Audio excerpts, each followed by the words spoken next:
जय श्री महाकाल आप सभी लोगों को। आज इस वीडियो के अंदर हम बात करेंगे कुछ ऐसी चीज़ों की जिनकी वजह से इतना ज़्यादा भ्रम फैल चुका है, इतना ज़्यादा लोग कंफ्यूज हैं कि उनको खुद ही समझ में नहीं आता। तंत्र को बदनाम करने के लिए या तंत्र की छवि को धूमिल करने में इस एक चीज़ का बहुत बड़ा योगदान है। वो कैसे, मैं आपको समझाता हूँ। आप ये वीडियो पूरी देखिएगा, ठीक है, क्योंकि इसके अंदर आपको कुछ ऐसी चीज़ें भूत प्रेतों के बारे में जानने को मिलेंगी जिनके बाद में या तो आपका भ्रम दूर हो जाएगा, और अगर इसके बावजूद आपको ये चीज़ें समझ में नहीं आई तो भैया फिर आप अपनी हालत के ज़िम्मेदार खुद हो, ठीक है। नॉर्मली जब हम किसी तांत्रिक के पास जाते हैं, कोई लोग किसी तांत्रिक के पास गए तो वो उनको बोलता है कि भैया तुम्हारे ऊपर भूत चिपट गया, प्रेत चिपट गया, पिशाच आ गया, ये हो गया, वो हो गया, ब्रह्म राक्षस आ गया, ठीक है। ऐसी चीज़ें लोगों को बताई जाती हैं। काफ़ी डर जाते हैं लोग इससे। उनका डरना स्वाभाविक भी है कि अब उनके साथ में एक ऐसी चीज़ है जो पारलौकिक है, जिसको वो संभाल नहीं सकते, जिसको वो देख नहीं सकते, ठीक है। लेकिन इसकी वास्तविकता क्या है? अगर ये वीडियो आप लोगों को समझ में आ गई तो आधे से ज़्यादा तांत्रिकों के दुकानें उनकी अपने आप बंद हो जाएंगी। आपको कुछ करने की ज़रूरत नहीं पड़ेगी, ठीक है। तो शुरू करते हैं। देखिए, हमारे समय में, मतलब आज के समय में जिसमें हम रह रहे हैं, इस चीज़ के अंदर आज के समय को कलयुग कहा जाता है, और कलयुग के अंदर जो है कली की शक्तियों का प्रभाव ज़्यादा माना जाता है, यानी कि तामसिक शक्तियों का प्रभाव जो है ज़्यादा माना जाता है। लेकिन कितना ज़्यादा माना जाता है कि इनका प्रभाव कितना ज़्यादा है और ये कितने हद तक लोगों को नुकसान पहुंचा सकती है।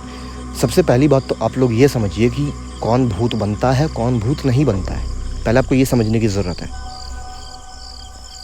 ठीक है। तो सबसे पहले बात करते हैं कि कौन भूत बनता है, ठीक है।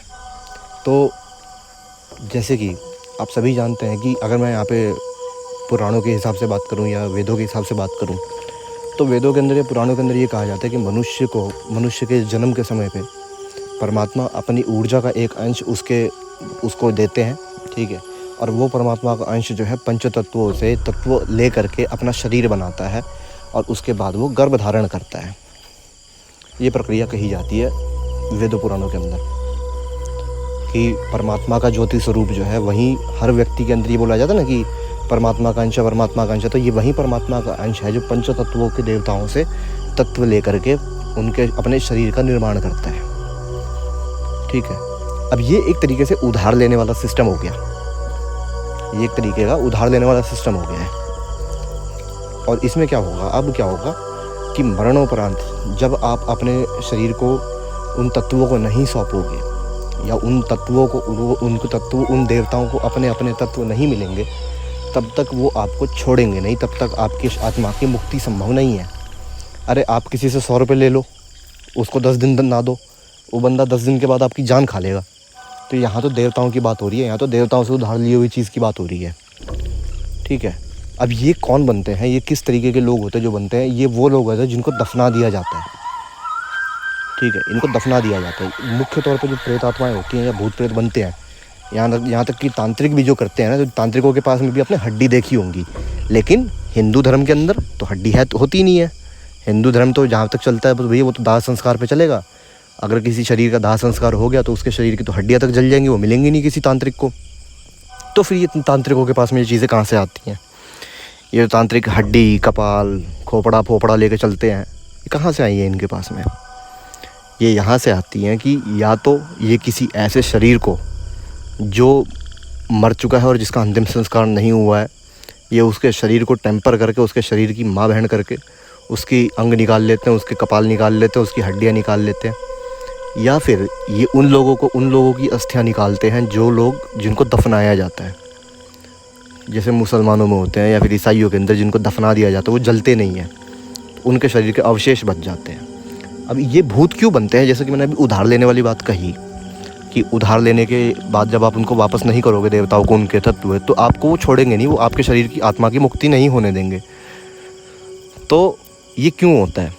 क्योंकि देखिए, भूमि के अंदर जब आप शरीर को दफनाते हैं तो भूमि को उसका तत्व मिल गया, जल को हो सकता है कि उसका तत्व मिल जाए, भूमिगत जो जल होता है, पृथ्वी में भी जल का वास होता है, वो उसको मिल जाए, और वायु को भी उसका तत्व मिल गया।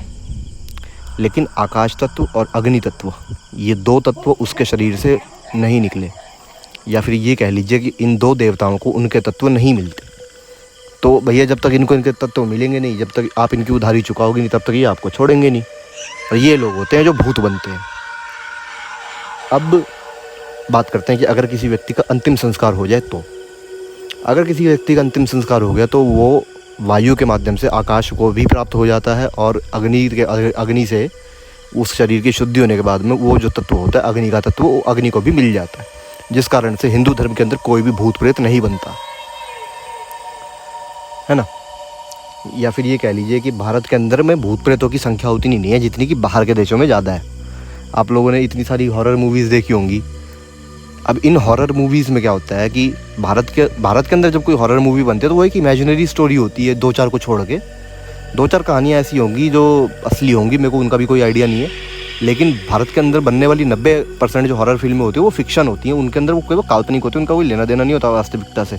लेकिन अब अगर आप बात करें फॉरेन की या विदेश में बनने वाली मूवीज़ की, the exorcism of Emily Rose, Omen, ठीक है, एनाबेल, इस तरीके की बहुत सारी मूवीज़ बनी हुई हैं जो रियल चीज़ों पे आधारित है, जो रियल घटनाओं पे, रियल उनके सत्य घटनाओं पे आधारित है।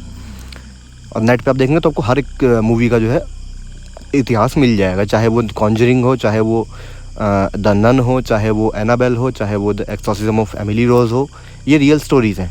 जबकि भारत के अंदर मेरे को याद नहीं है कि ऐसी कोई मूवी बनी है जिसका वास्तविकता से कोई लेना देना हो, है ना। तो इसका कारण भी यही है कि भारत में जो कहानियाँ हैं ना वो ढूंढनी पड़ती हैं लोगों को, बनानी पड़ती हैं। लेकिन विदेशों के अंदर कहानी बनानी पड़ती है, वहाँ पे भूत प्रेत खुले घूमते मिल जाते हैं लोगों को, है ना। तो ये लोग होते हैं जो भूत बनते हैं, और ये लोग होते हैं जो भूत नहीं बनते। अब आप लोगों को ये समझ में आ गया होगा कि कौन भूत बन सकता है और कौन भूत नहीं बन सकता, ठीक है। लेकिन लोगों को भ्रम ये दिया जाता है कि भैया तुम्हारे घर में तुम्हारी माँ की आत्मा घूम रही है। अरे कहाँ से घूमेगी? उसकी आत्मा का दाह संस्कार हो गया, उसकी माँ का दाह संस्कार हो गया, वो निकल ली अपने लोग को, कहाँ से आएगी उसके घर में? मेरा काम झूठ बोल करके आप लोगों से पैसे लेना नहीं है, नहीं तो मैं भी जितने आज तक कोई भी एक बंदा जो मेरे पास में आया हो और मैंने उसको ये बोला हो कि भैया तुम्हारे ऊपर में भूत चिपका पड़ा है तुम्हारे घर का, या तुम्हारे ऊपर में कोई भूत चिपका पड़ा है, तो जो तुम्हारे रिश्तेदारों ने भेजा, ये मैंने किसी को नहीं बोलता ये बातें। क्योंकि मैं ये बातें अगर मैंने किसी को बोली तो भैया वो कमेंट में बताना है एक बार ज़रा, ठीक है। और जिसको नहीं बोली है, जो अगर जो कोई आए भी हैं मेरे पास में कि इलाज करवाने के लिए, तो मैंने उनको क्या बोला है वो भी एक बार यहाँ पे अपने कमेंट ज़रूर बताएं, ठीक है। तो भूत प्रेत जैसी जो चीज़ें होती है ना, ये केवल वहाँ होती है जहाँ पे मुर्दों का दाह संस्कार नहीं होता। हिंदुओं में भी होती है, लेकिन हिंदुओं के अंदर आज के समय में भूत प्रेतों का उतना बोलबाला नहीं है जितना मसान का है या कलवों का है। अब ये कलवे कौन होते हैं? ये वो कलवे जो छोटे छोटे बच्चे होते हैं ना, जो छोटे छोटे बच्चे 4-5-6 महीने के या साल भर के 2 साल के, ये जब मर जाते हैं ना तो इनको दफना दिया जाता है बेचारों को। इनके शरीर का दाह संस्कार नहीं होता है। अब तांत्रिक क्या करेंगे कि भैया वो उसी मसान की उसी निकालते हैं उसकी हड्डियाँ और माँ बहन कर देते हैं उसके शरीर पे, ये पिलाया दारू, ये पिलाई रक्त, ये पिलाया शराब, और बन गया भैया मसान तैयार है, कलवा तैयार है, लो, ठीक है।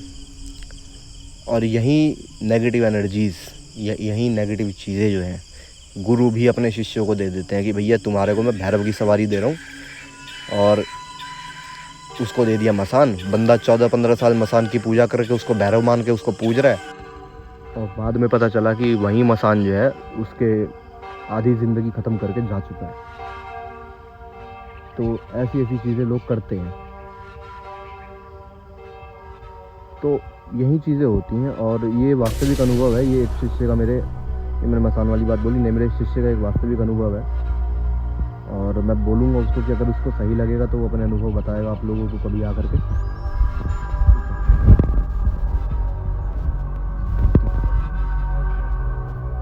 ऐसे व्यक्ति का नहीं हो सकता हो चुका है। ये हमेशा किसी ऐसी चीज़ का ही मिलेगा, या तो ये कब्रिस्तान का मिलेगा, या फिर ये किसी छोटे बच्चे की प्रेतात्मा मिलेगी जो जली नहीं है, जिसका दाह संस्कार नहीं हुआ।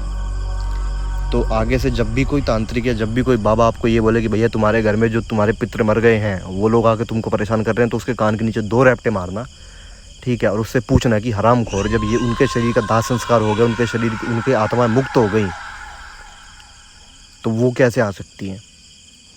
क्योंकि यहाँ पे देखिए, मैं ये किस लिए बोल रहा हूँ, क्योंकि जो कुछ लोग होते हैं ना, वो बोलते हैं कि प्रेत आत्माएं भटकती हैं, जिनकी इच्छाएं रह जाती हैं वो भटकती हैं। तो भैया वो जो भटकने वाली प्रेत आत्माएं होती है ना, उनके ऊपर भी भैरव का नियंत्रण होता है। वो भी किसी ऐसे वैसे बंदे के पास में जा करके उसको परेशान नहीं कर सकती, ठीक है। अब ये बातें लोग जल्दी बताते नहीं हैं। क्यों नहीं बताते? क्योंकि भैया अगर वो ये बातें बता देंगे, उनकी दुकानें कहाँ से चलेंगी? उनकी दुकानें चली इसी चीज़ पर ही हैं। और मैं वो तरबूज वाला हूँ जिस पे लोग भरोसा करते हैं, क्योंकि भैया अगर मेरा तरबूज ख़राब है ना, तो मैं ख़राब बोल के बेचता हूँ, और अगर मेरा तरबूज सही है तो मैं सही बोल के बेचता हूँ। मतलब लोग भरोसा करते हैं मेरे ऊपर, ठीक है। लेकिन बाकियों का क्या? बाकियों का तो नहीं होगा ना। बाकियों का तो यूँ काम धंधा यूँ चलता है कि 24 घंटे के अंदर प्रेमिका तुम्हारी बाहों में, 25 घंटे के अंदर तुम विदेश में चले जाओगे, नौकरी, सौतन से छुटकारा, सास बहू में कलेश, गृह कलेश, ठीक है, मुकदमे में जीत, मेरा करा कोई काट दे तो 24,000 का इनाम। ऐसे चलते हैं लोगों के काम, ठीक है। और ये बंदे, ये चलो इसके बारे में मैं कभी फिर किसी और वीडियो में बात करूँगा। अभी के लिए इस वीडियो में इतना ही। और इस वीडियो के अंदर में क्या चीज़ आप लोगों को समझ में आई, क्या चीज़ आप लोगों को समझ में नहीं आई, क्या आप लोग और पूछना चाहते हैं, क्या आप लोग और जानना चाहते हैं, वो आप लोग इस वीडियो के अंदर पूछ लीजिएगा, कमेंट के अंदर बता दीजिएगा मेरे को। मैं कोशिश करूँगा कि मैं उसके बारे में भी आगे वीडियो बनाऊँ और, ठीक है। जय श्री महाकाल आप सभी लोगों को।